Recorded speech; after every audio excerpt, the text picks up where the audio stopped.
medicine and will be joining the Norton Healthcare Group after completion of his fellowship. So, Dr. Gong. Thanks, Arsul.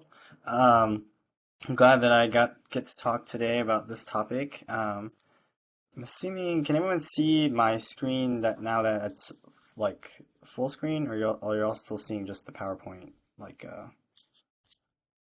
Are y'all seeing the slideshow or? We can see the slideshow. Well, we could see the slideshow. Okay, we could. Okay. Yeah. Sometimes I know when you put it into slideshow, it doesn't always pop up. Okay, yeah. My name's Paul. I'm a fifth year, and I think I know most people on here now. But yeah, I'm glad that I get to come and talk about this topic.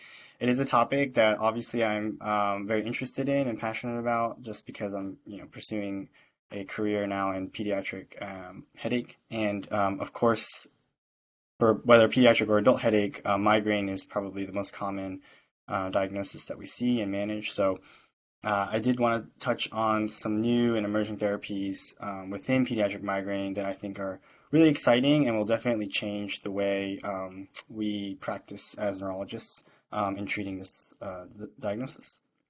So the objectives for my talk are first to just review the current standard therapies and standard practice for pediatric migraine. And after we do a little bit of that, I was going to talk about three main emerging or alternative treatments. So one is emerging medications, two is emerging non-pharmacologic options for migraine, and then the last is alternative psychological interventions. And then finally, I wanted to talk about a paper that was recently published in Headache that goes over the perspectives of migraine treatment from the patient and caregiver standpoint, which I think is a good way to kind of tie everything together for us. So just a little background, as everyone knows, migraine is the most common cause of primary headache in children and adolescents. And not only is it a pain disorder, but we know that with migraine, kids who suffer from it have a lot of negative effects in quality of life. And most of it has to do with school absences, decreased academic performance, but also it does definitely impact their ability to make relationships with other peers, and then also overall decreases their cognitive well-being. Migraine is very common, very prevalent in infancy, like colic, are thought to be possible migraine variants. So it's something that within pediatric neurology we see quite often. Here's just some numbers. The numbers are, change based on which article or study you look at, but the prevalence seems to be anywhere from, from pubertal 2.4 to 17%. And then, as we know, the incidence does increase throughout adolescence and seems to peak in young adulthood. So the prevalence in post-pubertal children seems to be around 5 to 18%, so a little bit higher. And then when looking at kids who have frequent or severe headaches, those are most commonly observed in adolescents. So, or adolescent girls, sorry. So of those kids who have frequent or severe headaches, 27.4% are usually adolescent girls. So currently our treatment is focused on kind of a three-pronged approach. So treatment of migraine is focused on abortive therapy, preventative therapy, and lifestyle modifications.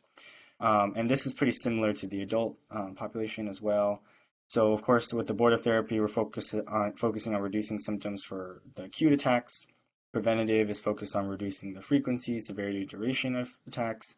And then preventative medications, what we consider frequent, that we usually consider use for, is 4 or more headache days per month. Or the other thing is if they have less than that, but they have severe attacks that are often debilitating and affect quality of life.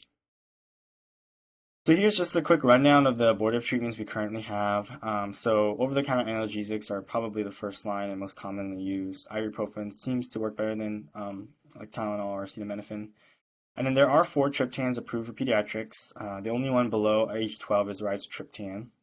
But then we have sumatriptan, naproxen kind of combination, as well as zolmitriptan and amitriptan you can use for 12 to 17 years of age, and kind of have their dosages and their modes of deliverance there. And then, of course, since nausea and vomiting seem to be a pretty prevalent part of migraine, antiemetics such as metoclopramide, promethazine, chlorperazine, or compazine are pretty commonly used for migraine as well, even in kind of the outpatient setting.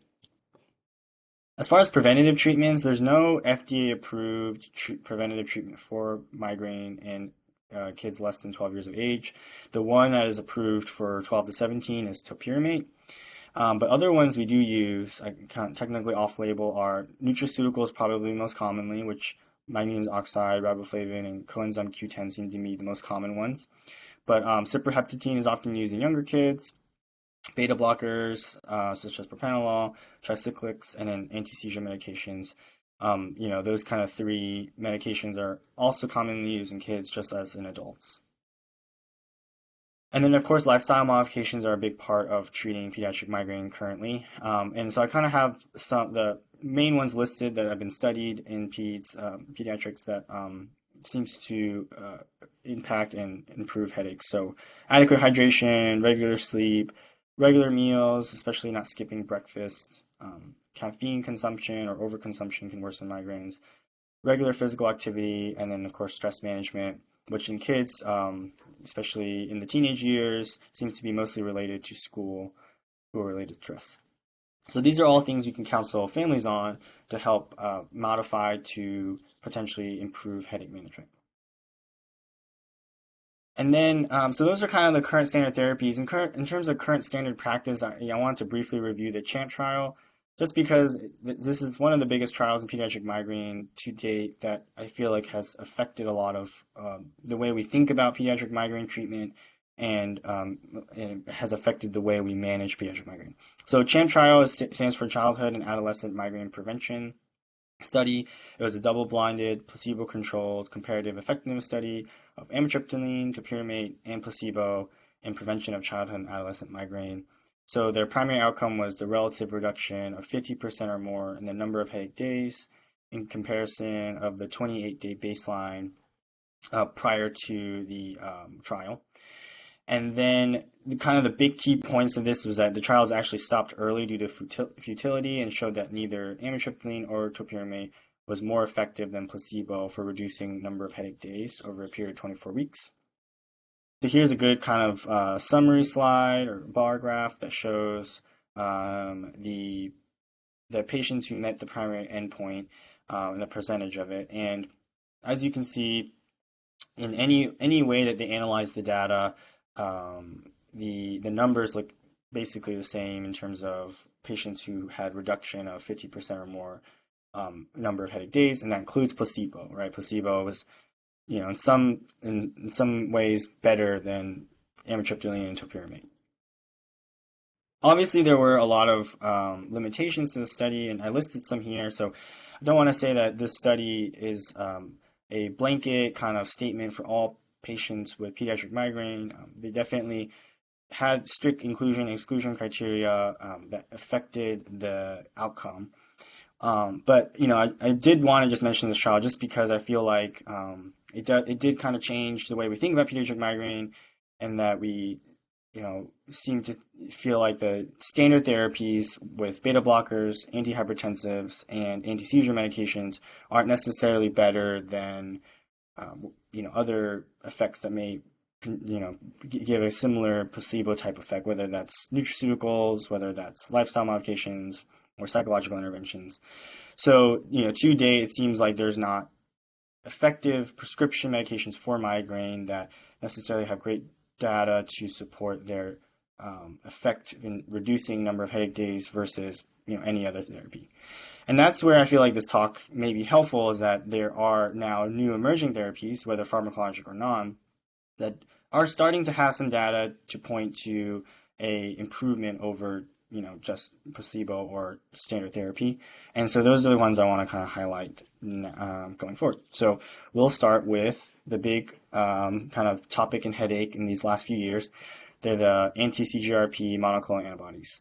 So for all the adult neurologists, they'll be pretty commonly familiar with these just because they're widely available among adults, have had lots of studies that show that they're safe and effective for migraine prevention in adults. And there are pediatric and adolescent trials that are following now, and there's several ongoing trials, but still today they've not been approved by FDA, and they're not widely used or available within the pediatric population. So here's just a good list of the trials currently undergoing for these medicines. So as you can see, there are both for the monoclonals as well as the GPANTs trials that are ongoing and hopefully will give us some good data and lead to approval in the pediatric population. So just a word on the monoclonal antibodies to CGRP. So CGRP is found in unmyelinated A delta and C sensory nerve fibers, which are thought to mediate pain sensation. And there's lots of studies and data that show the role of CGRP for migraine and migraine attacks. So children and adolescents with migraine do have elevated CGRP levels compared to controls during attacks. And then I listed some. There's lots more kind of studies that seem to point to a role of CGRP in migraine. So if you infuse IV CGRP, it can produce a delayed migraine attack in individuals who have a history of migraine. When you look at sumatriptan use and the levels of CGRP, and it seems to inhibit the release of it from trigeminal nerve terminals. And then when you induce a migraine attack with another medicine, such as nitroglycerin, and you check levels of CGRP, they are elevated compared to baseline. So that's kind of the reason that we're targeting this molecule so extensively now, is it seems to be a prominent role within migraine.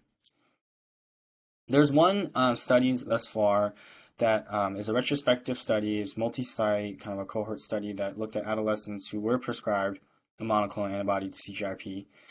They enrolled from 3 headache centers and had 112 patients enrolled with the mean age of 15.9 years. 83.9% had a diagnosis of chronic migraine, and baseline headache frequency was 26.9 days per month, so pretty frequent, almost near daily headaches. They followed these patients up twice, and after being prescribed a monoclonal for prevention of migraine, and there was a significant decrease in mean headache frequency from baseline.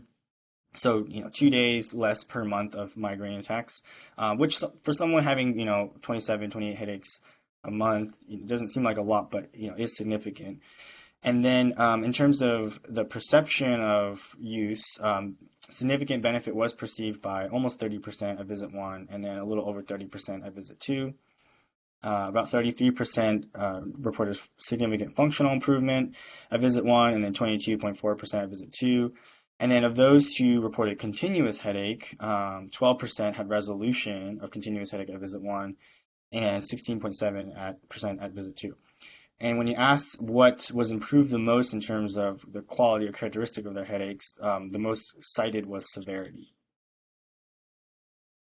In terms of the side effect profile, it seemed pretty similar to the reports in adult population studies. So injection site reactions, because these medications are all injectables that you do monthly, and then constipation and fatigue are the other two.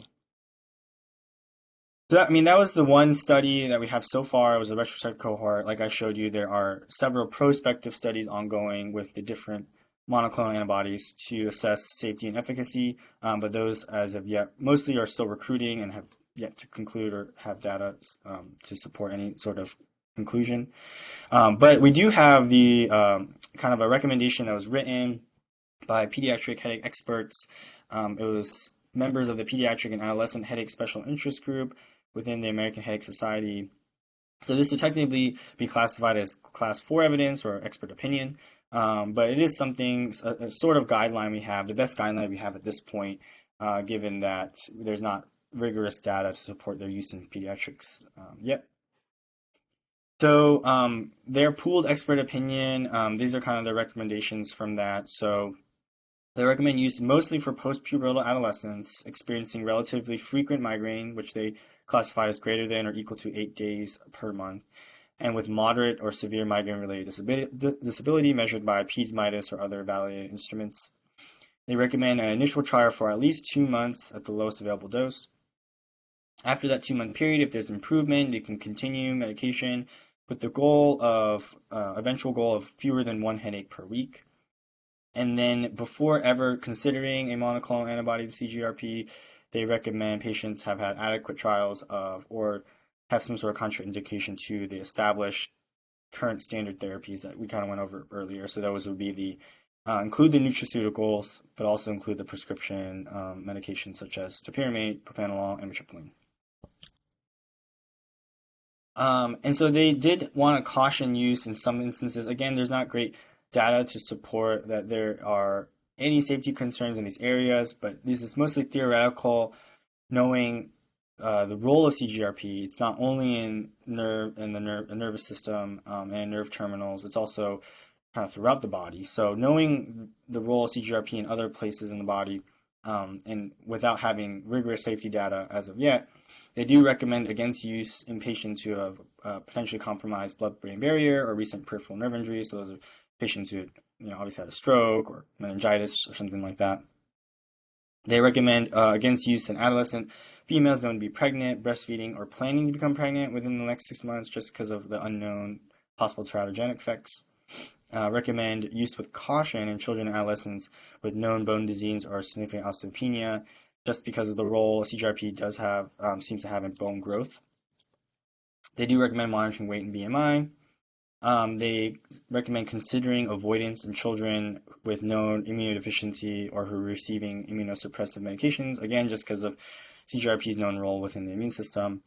And then consider avoidance in patients with structural heart defects, cardiomyopathy, pulmonary hypertension, coronary artery disease, and other significant vascular risk factors for stroke.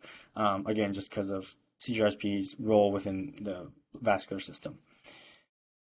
And so this is a kind of a table just citing in a more discrete and condensed manner what we just went over. But again, I think a lot of these recommendations are based on theoretical studies, knowing CGRP's role in other body systems. And the hope is that with these prospective studies, we'll get a better idea of the safety profile for monoclonal antibodies to CGRP in pediatric and adolescent populations. And the hope is that in the next few years, they'll become available and kind of change the game in terms of migraine prevention and treatment in the same way they have for adults. So I would say that this kind of is the most exciting and new thing coming up in terms of the pharmacological side of migraine treatment. All right, so then moving on to non-pharmacologic options. So the main one I want to talk about is neuromodulation. There's been a lot of interest in non-pharmacologic options for children with migraine, just because, as we all know, medications aren't perfect and they all have their side effects, they all have their risks to taking, and especially within the pediatric or adolescent population, and I'm sure also in adults, it's difficult oftentimes to have kids or adolescents commit to taking a medicine daily for prevention, or taking medicine when they're having an acute attack.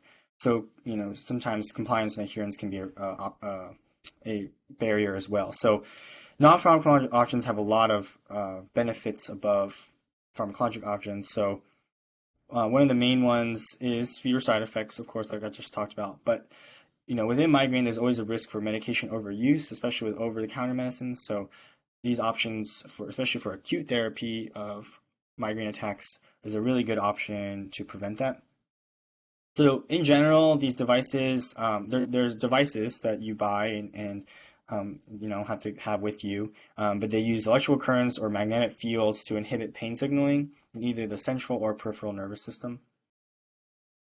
And so I was going to go over 3 of the main ones that are used within migraine, but also actually have been approved for pediatrics 12 and up.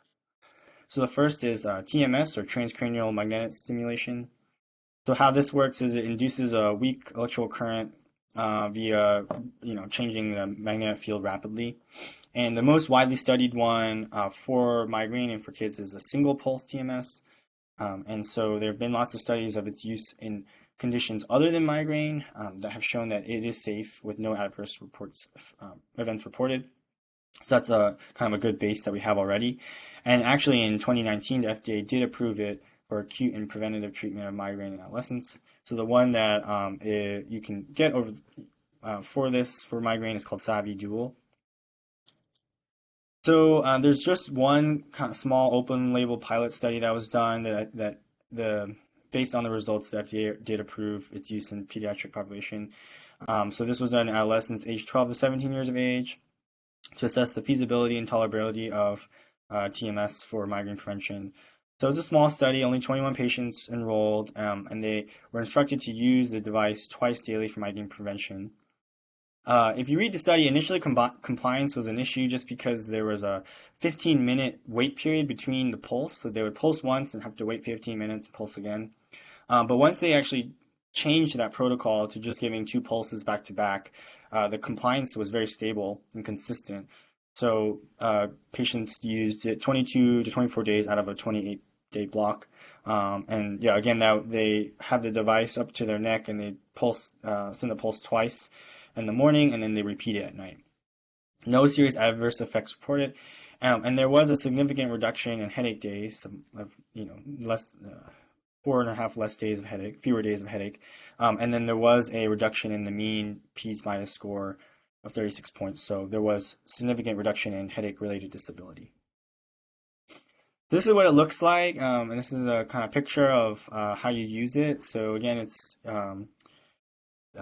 a device you hold up to your neck, and this one in particular changes the magnetic field rapidly to induce an electrical current that theoretically can help disrupt pain signaling. And so this is the Savvy Dual. The next neuromodulation device that has been widely studied and is used in pediatrics is called the remote electrical neuromodulation, or REN. Or REN. So this is a non-invasive treatment for acute migraine, and basically it works by sending a stimulation in an upper arm peripheral nerves. So it's a kind of a band you wrap around your upper arm, and the theory behind how it works is called conditioned pain modulation, where there's a conditioning stimulation that's remote from where the pain is being felt, and that conditioned stimulation inhibits the pain in the primary source. So the kind of remote pain signaling is disrupted. So it was found to be safe and effective for migraine in adults first, of course, and this was done in actually pretty big and rigorous randomized double-blind sham-controlled multi-center trial. And then it was approved by FDA for adolescents 12 years and up, and the device name is called Neurology. So the FDA approved it based on this study. This was, again, a smallish, open-label, single-arm, multi-center study in adolescents aged 12 to 17 years, and is, again, looking to assess efficacy and safety. So 60 participants were enrolled, and they were supposed to use the device for acute attacks that qualified for migraine attacks. And again, they showed that there was no serious device-related adverse events. There was one device-related adverse event reported that was just this temporary feeling of pain in the arm. So this was kind of the data that they found based on the study. So pain relief at 2 hours was achieved by 71% of participants who used the device for a migraine attack. And then pain freedom at 2 hours is actually achieved by 35%. And kind of, I think the most important part is that the pain relief seemed to be sustained for 24 hours in 90% of participants. So I think that was pretty remarkable. Over 66% of participants said they achieved pain relief in 2 hours in more than half of their attacks. So I think that's great that, reliable treatment for over half of attacks. And then 33% said they achieved pain freedom in more than half their attacks. There was also some secondary outcomes looked at, which included functional ability and the other associated symptoms with migraine, like nausea, vomiting, and the study found that there was improvement in those as well. And this is what the device looks like. I've actually used it before for acute attack, and it did work. And so basically you buy the device, and there's an app on your phone, and you actually have to buy like charges to the device. And so that's kind of how the company makes its money, is that you have a certain number of charges or uses per month, and then you can refill it. But you obviously have the device always on you, and you can, depending on personal preference and level of pain, you can turn up or down the intensity of the stimulation in your arm. And yeah, it's great. I used it one time when I was trying to write notes and I had a migraine, and someone had one and let me use it. So it was kind of nice that it kind of just sits on your arm while you kind of can continue to do what you do. And yeah, by the time it was over, my headache was gone, or was better. So it does seem like it's a great option for both adults and kids. And I think, prescribed this for one patient who has done really well with it, and who was an adolescent. The last neuromodulation device I want to talk about is non-invasive vagus nerve stimulation, or NVNS. So this applies electrostimulation to the cervical or auricular sections of the vagus nerve, obviously from the exterior.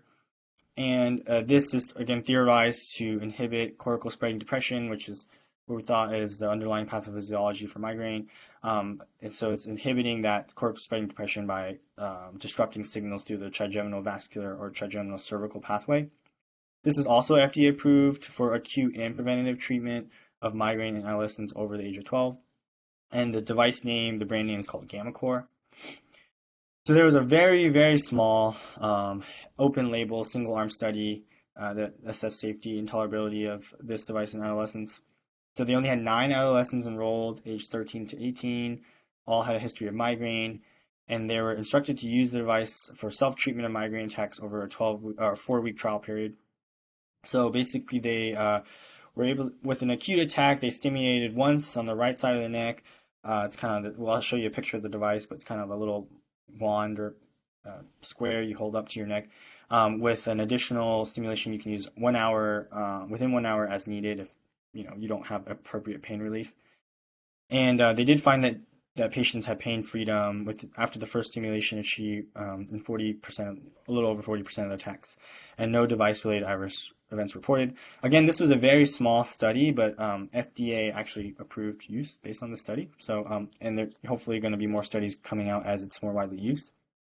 And this is what it looks like. Like I said, it's like this little kind of wand or square, and you attach the 2 leads to your neck, and then it sends an electrical signal that theoretically inhibits the signaling from the trigeminal pathway to disrupt cortical spreading depression, which causes migraine. Okay, so those are some non-pharmacological options, mostly neuromodulation devices, which I think are exciting and an option that people should consider since they are all FDA approved. The main downside is cost. Insurance doesn't always cover them, and a lot of these companies do have programs where you can get like a free trial period or something like that, but I would say the cost is probably the most prohibiting factor. But again, it's FDA approved, and there's some data, at least now, to support their use. The last emerging therapy I want to talk about, which is not really a new therapy, is psychological interventions. Specifically, CBT is the main one.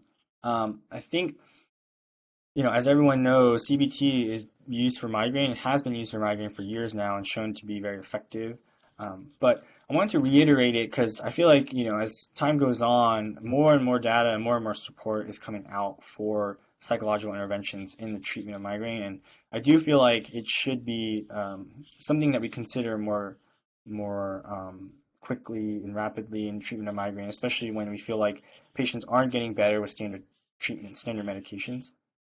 So the psychological interventions are currently recommended as a first-line treatment, actually, for migraine in children and adolescents. And CBT is, like I said, the most studied. And aims of CBT are to reduce pain, psychological distress, and functional impairments through training and specific coping skills.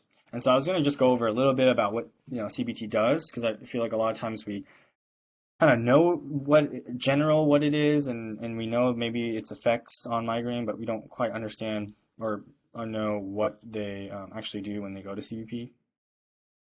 So the core components are relaxation skills. So those are like biofeedback assisted relaxation, behavioral strategies. So activity pacing, behavioral plans for healthy lifestyle management. Again, that's kind of going back to lifestyle modifications. But again, behavioral strategies when in acute pain, but also for preventative to prevent migraine. And then cognitive strategies. So these are identifying, challenging, and modifying unhelpful thought patterns related to pain and stress that seem to exacerbate those symptoms. So these are all, validated and studied techniques that are used and taught within CBT that do help prevent pain and reduce frequency of migraine. So there is one big study within pediatrics that did study CBT and showed its effectiveness. So it was a large randomized controlled trial. It actually looked at CBT as an adjunctive therapy to amitriptyline, and it's for patients who had chronic migraine. Participants, they were randomized either to receive amitriptyline plus CBT or headache education plus amitriptyline. And the study found that combined therapy with CBT had a greater reduction in headache days and migraine-related disability versus those who were randomized into just headache education and amitriptyline. So after 20 weeks, headache days were reduced by 11.5 days for the combined group with CBT, and that's versus 6.8 days for the headache education plus amitriptyline group.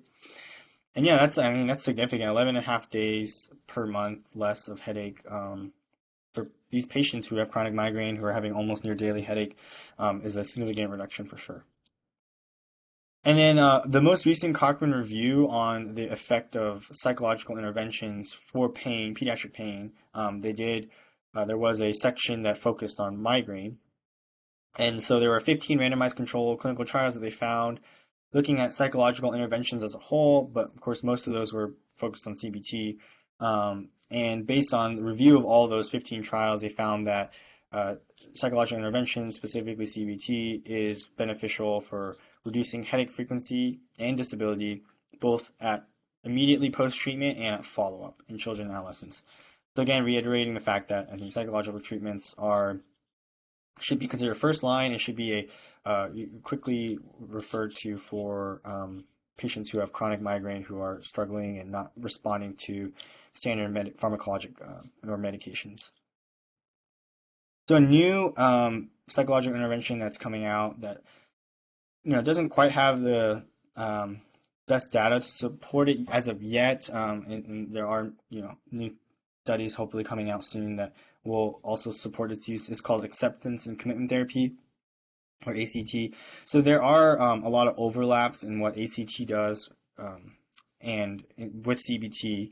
So they are similar, but they are a little bit different. So basically the main focus is psychological flexibility and increased engagement in activities that bring meaning and value. So the ACT therapy mostly focuses on decreasing pain and discomfort and distress based on coping techniques during an attack to take the focus away from those symptoms. And so mindfulness is a big core component of it.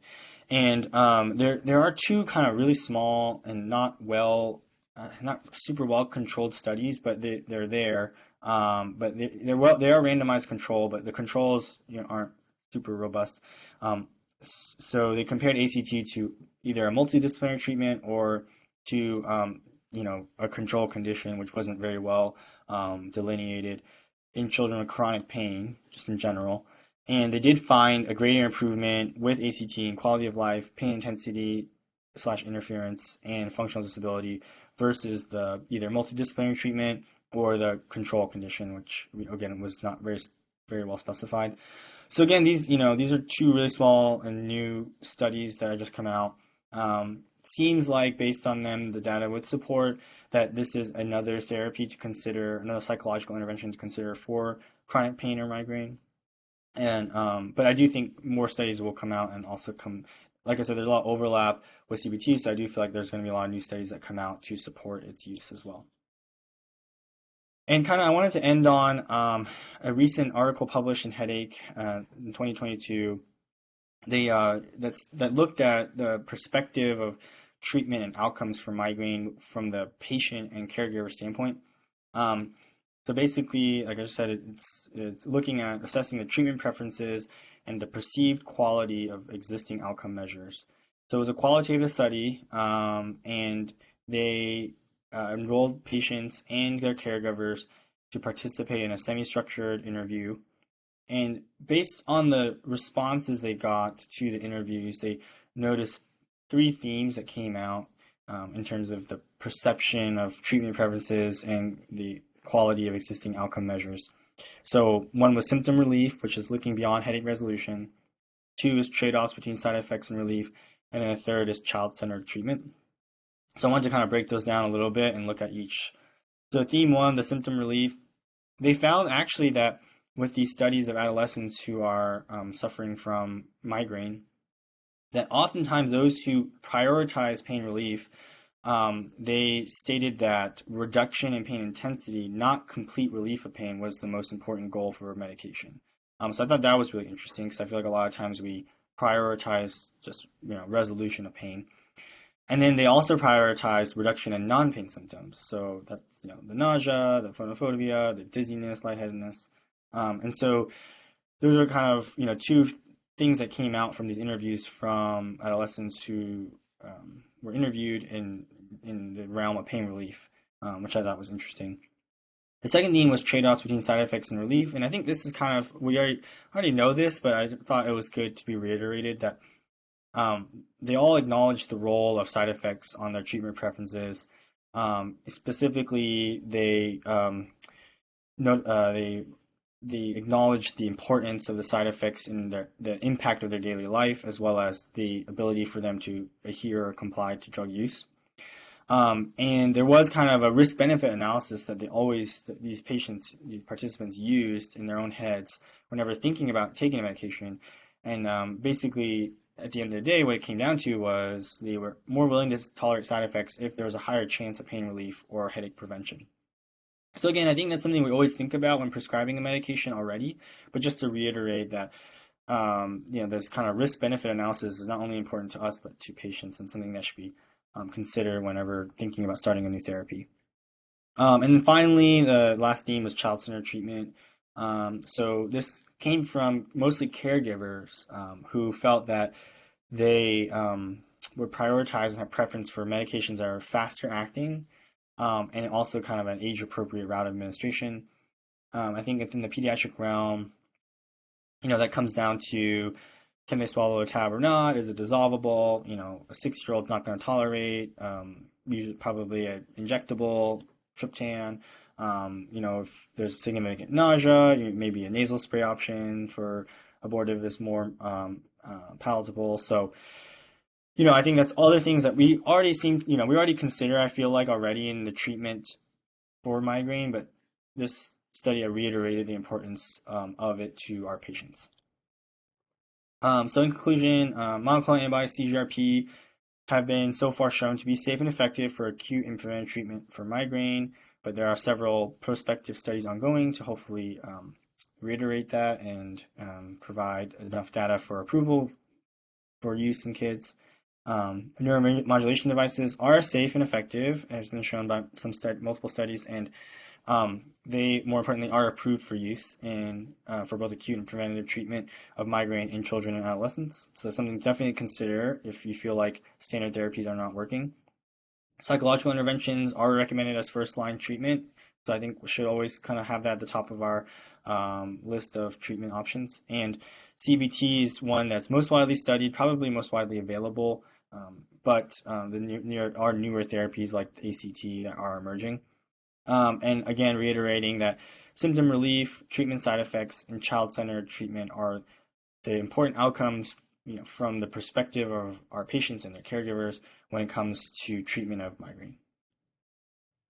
All right, these are my references, and that's it. Are there any questions from anyone? Thanks for listening.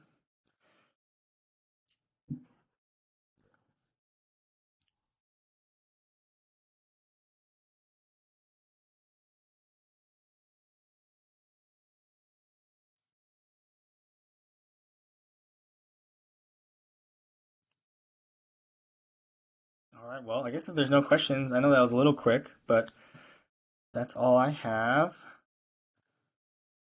So yeah, again, thanks for listening, and I appreciate this opportunity to talk about a topic that I am passionate about and love. And yeah, hopefully everyone has a good day, and I think that's it. So thanks, Paul. Thanks, everyone. See ya. Have a good day.